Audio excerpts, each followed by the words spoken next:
Hi everyone, and welcome to my new series, which has been long awaited by me, much promised by me, much heralded by me, and finally is here for you. And that is my series on tarot and numbers, which I'm calling Tarot to the Nines. I've wanted to do this for a long time, as many of you know, because I've talked about it more than once, and finally I'm at the stage of being able to start doing it. I have got my giant Rider-Waite Smith cards coloured in. I've got magnets stuck in the back of them so I can stick them on my new whiteboard, and we can be doing all kinds of things with tarot and number. But first, to answer the question, why do I want to do a series on tarot and number?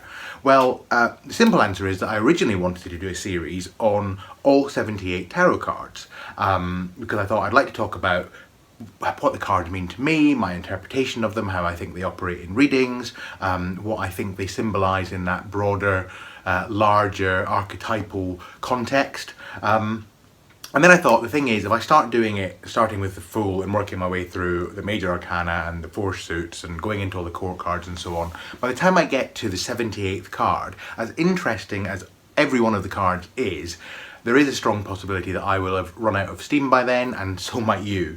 So I thought, how else can I do it? And it occurred to me that obviously the simple way to do it would be to do the cards in groups and clusters. Now, there are various different ways, as you know, of grouping tarot cards together. We can group them together into the major arcana and the minor arcana. We can have them in their four suits. We can have we can look at the court cards separately. We can look at the aces separately. There's various different ways of doing it.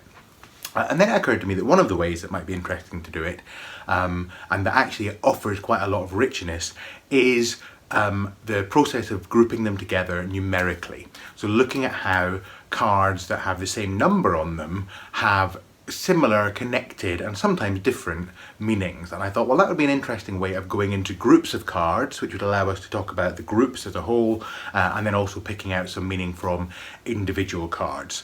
And the reason I've called the series Tarot to the Nines is that tarot is based on a nine base. That effectively is the base that works in tarot. So all cards in tarot can be moved together into numbers that reduce down to 9. Let me show you what I mean. So we'll start with the card that is important to me because it's my birth card. We'll come on to birth cards in a second, and that is the Chariot, which obviously is number 7. So the obvious thing to do with a card like the Chariot is to say, well, there are other 7s in the tarot, are there not? We have the 7 of Swords, we have the 7 of Cups, we have the 7 of Rods, and of course we have the 7 of Pentacles. So there's a clear grouping there, all the 7s. What can we do with the 7s? Well, there's lots of things we can do with that, but there is another card that relates to the Chariot and to the 7s, and that is the Tower. And the Tower is a 7 card. It's a 16, but it's a 7, because numerologically, and we'll be talking a bit about numerology and how it relates to tarot and this system in future videos. Numerologically, the way that tarot numbers work is you reduce them in a way that is sometimes called Pythagorean reduction, where you take a number, can you see this, is it visible? Like 16, which is the number of the Tower, and you reduce it by adding 1 plus 6. You reduce across the way, and of course 1 plus 6 is 7. So the Tower is actually a 7 card. And Mary Kay Greer, in her book Tarot Constellations, which is now called, has been republished and is now called Who Are You in the Tarot, talks about tarot constellations. It's a concept that I think was originally talked about by Angeles Arian in her book The Tarot Handbook. And this would be a tarot constellation. So all of the cards that are either the same number or reduced to the same number are a tarot constellation. So let me show you another example. Let's take our good friend, the Empress, number 3. So again, let me put her back in her rightful place on my board. Number 3 for the Empress, we have the 3 of Swords, we have the 3 of Cups, we have the 3 of Rods, and we have the Three of Pentacles. And you might say that the threes in the suits are, in some respects, aspects of that Empress energy. And we'll talk a bit about what that means when we get to each of the tarot constellations as we go through them. But there are a couple of other cards that relate to the Empress. Can you guess what they are? So again, we're doing numerological reduction across the way. So they are, first of all, the Hanged Man, because he's 12, 1 and 2, 1 plus 2 equals 3. But also the World, 21, 2 plus 1 equals 3. So here we have another constellation of the Empress and all of these cards. Quite a big constellation, but it's not the biggest. This is exciting. Let's now have a look as another example, just to give you an idea of how much we can cover looking at each of the numbers, at the good old Emperor. Emperor is, of course, number 1.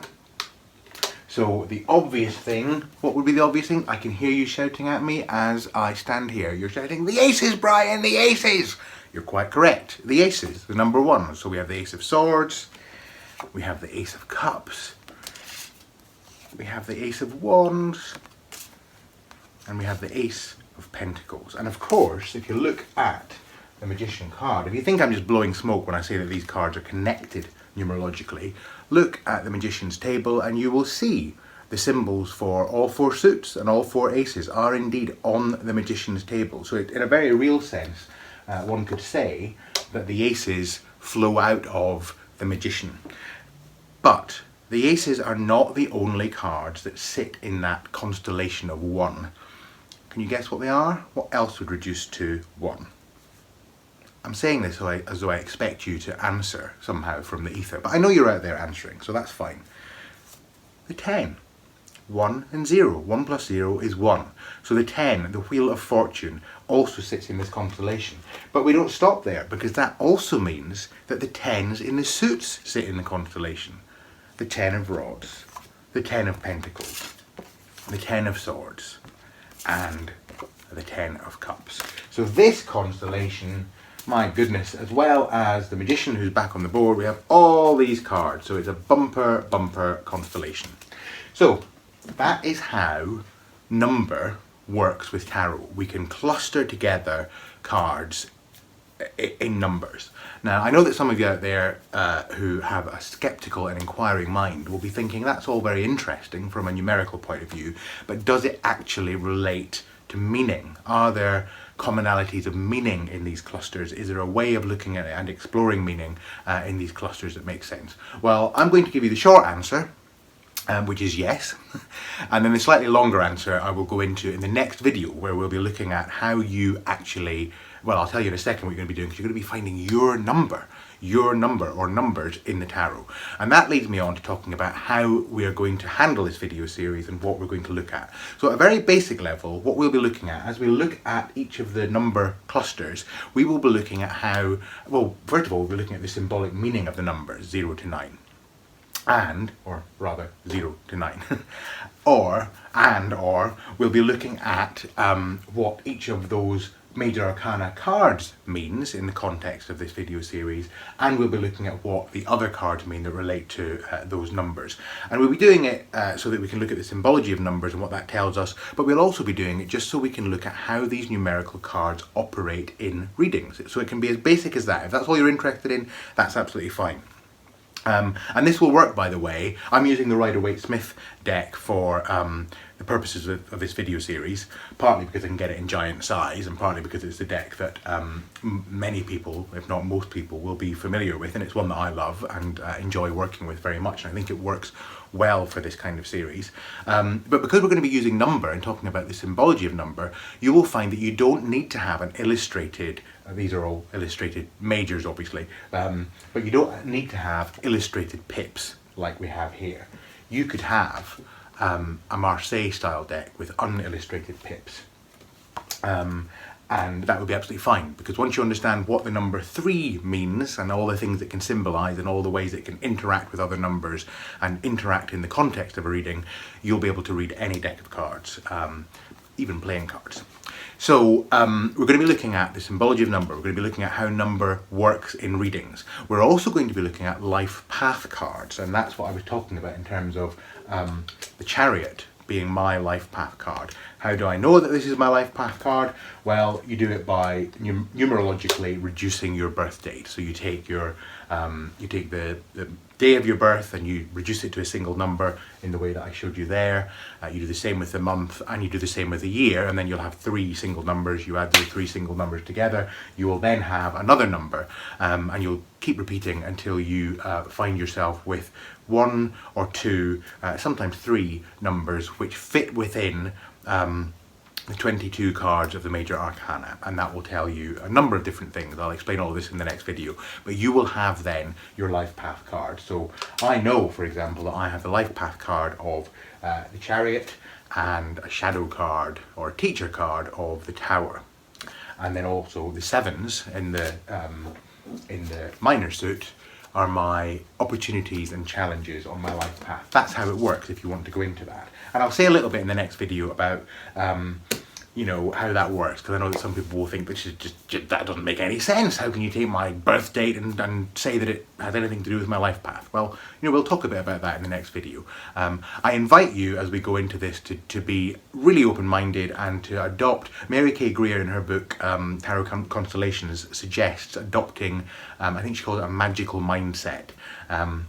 And I would say the same. Adopt a magical mindset, a metaphysical mindset, if you like, and consider the possibilities that number, just like tarot images, although they are really just images at the end of the day. A deck of cards is just a deck of cards with some pictures on it. But we know, those of us who study tarot and engage with tarot, we know that it can offer great depth and great richness when you start going into the symbology of it and relating it to your life situation. And so it is with number, as you'll discover.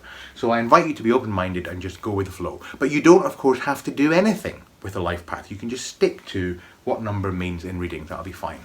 There is a fourth thing we're going to look at that relates to the numbers 0 to 9. And that is a personality typing system, which again I've talked about but haven't gone into in great detail here, and that I'm just learning about at the moment. So in no way I'm presenting myself as a teacher of this. I'm as much of a student as anyone else, and that's the Enneagram. The Enneagram works on the basis of there being 9 personality types. Now I know that the digits 0 to 9 are actually 10 digits, because there's 0 plus 1, 2, 3, 4, 5, 6, 7, 8, 9, that's 10 in total. But you'll see that the 0 and the 9 actually have quite a close relationship. So it fits with the Enneagram. Now, the interesting thing about the Enneagram is it begs the question, if we have 9 different constellations based on the major arcana, the constellation of the Fool, the Magician, the High Priestess, the Empress, the Emperor, the Hierophant, the Lovers, the Chariot, Strength and the Hermit, do the Enneagram personality types, which range from 1, 2, 3, 4, 5, 6, 7, 8 to 9, do they relate, do they match up with the life path clusters in the tarot? And there are some people who have explored this and who have tried to find links and who say, no, they don't match up. But there are other people who've tried to do this and say that yes, they do match up. And in fact, I'll be sharing with you information about a book which looks at that in some detail when we get on to one of the future videos, where we look at some of the resources you can use to expand your knowledge from this series. So we'll be doing that as well, and I think that will be kind of interesting. Certainly it'll be interesting for me, because I'm going to be learning as I go. So everything I impart to you will be stuff I have just learned, probably minutes before coming on camera. So it's going to be very, very interesting for all of us, I'm sure. So how do you engage with this series? Well, there are a number of different ways, and the most obvious way is you can just watch this series, you can listen, you can think, and you might think, wow, this is really interesting, or you might think, he's talking a load of rubbish. That's fine. You can watch, you can think, you can make up your own mind. You can, of course, reply. You can reply by writing a comment under the videos. If you have a YouTube channel, but you don't make videos, then you can always just reply under my videos, and you can tell me what you think about the video I've just made, or you can add in information about resources that you're aware of that I haven't mentioned. Anything that you think adds to the discussion is very, very welcome. You can also, of course, if you have a YouTube channel and do make videos, is you can make a video response at any point. You can make a video response on any of the number clusters, or all of the number clusters, or on anything that touches on this video series, any of the topics that I'm going to cover. That would be very welcome as well, because it would be great to have a dialogue, and it would be great to learn from you in terms of your thinking.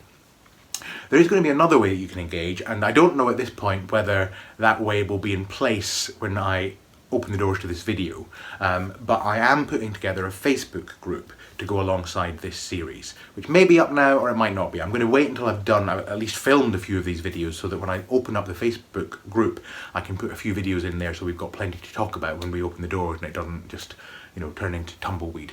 But yeah, there'll be a Facebook group which we can join, or you can join, and I'll post the videos in there and we can have a conversation and you can post your own videos and all that kind of stuff. And I'm hoping I can manage to do it in a fairly light touch way. I don't want to be doing a great convoluted policing job of a group, but we'll see how that goes anyway. So so possibly by the time you see this, that group will be in place. If it is, I'll put the link below so you can join up if you want to.